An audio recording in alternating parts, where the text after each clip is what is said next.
எல்டிபிஎஸ்ஏ loan வேணான்னு சொல்லிட்டீங்க. நீங்கள் மலேசியாவில் தான் வேலை செய்றீங்க. ஸோ நீங்கள் ஏன் வந்து அந்த எல்டிபிஎஸ்ஏ லோன் வேணான்னு சொல்றீங்க? இப்போ நீங்கள் பார்த்தீங்கன்னா மலேசியாவில் வேலை செய்கிறவங்களுக்கு லோனே பாஸ் ஆகாதுன்னு சொன்னாங்க. ஸோ நீங்கள் மலேசியாவில் வேலை செய்றீங்க. உங்களோட லோன் ப்ராசஸ் எல்லாமே நாங்கள் எப்படி உங்களுக்கு பாஸ் ஆகி கொடுப்போம்?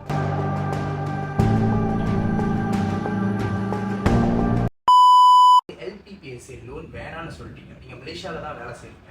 ஸோ நீங்கள் ஏன் வந்து அந்த எல்டிபிஎஸ்ஏ லோன் வேணான்னு சொல்றீங்க? நான் ஏன் வேணும்னு சொன்னேன்னா, இது அப்பார்ட்மெண்ட். ஸோ நெக்ஸ்ட் ப்ராஜெக்ட் வாங்கும்போது நம்ம பெரிய லோன் எடுக்கும்போது ஈஸியாக இருக்கும். ஏன்னா அந்த டைமில் வந்து கவர்மெண்ட் லோன் யூஸ் பண்ணிக்கலாம். அதனால தான் வந்து இது வந்து ரெண்டல் பர்பஸ்க்காக யூஸ் பண்ணிக்கலாம் அப்படின்றதுக்காக எல்பிபிஎஸ்ஏ வேணும்னு சொன்னேன். ஸோ நீங்கள் பார்த்தீங்கன்னா மலேசியாவில் வேலை செய்கிறவங்களுக்கு லோனே பாஸ் ஆகாதுன்னு சொன்னாங்க. ஸோ நீங்கள் மலேசியாவில் வேலை செய்றீங்க. உங்களோட லோன் ப்ராசஸ் எல்லாமே நாங்கள் எப்படி உங்களுக்கு பாஸ் ஆக்கி கொடுப்போம்? கொஞ்சம் கஷ்டமாக இருந்துச்சு நடுவில், ஆனால் இதுதான் எண்ட் அப். இப்போ அதனால் ஆரம்பத்தில் வந்து கொஞ்சம் ஸ்ட்ரகிள் பண்ண தான் இருந்துச்சு. ஏன்னா நிறைய வீடு நம்ம பார்த்தோம், அப்போ சரி வரல. பட் ஆனால் இது வந்து ரொம்ப ஈஸியான ஒரு ப்ராசஸர். இந்த வீடு வந்து ரொம்ப டக்குன்னு அமைஞ்ச நேற்று போச்சு. வீடு உங்களுக்கு பிடிச்சிருக்கு? வீடு பிடிச்சிருக்கேன். Very simple.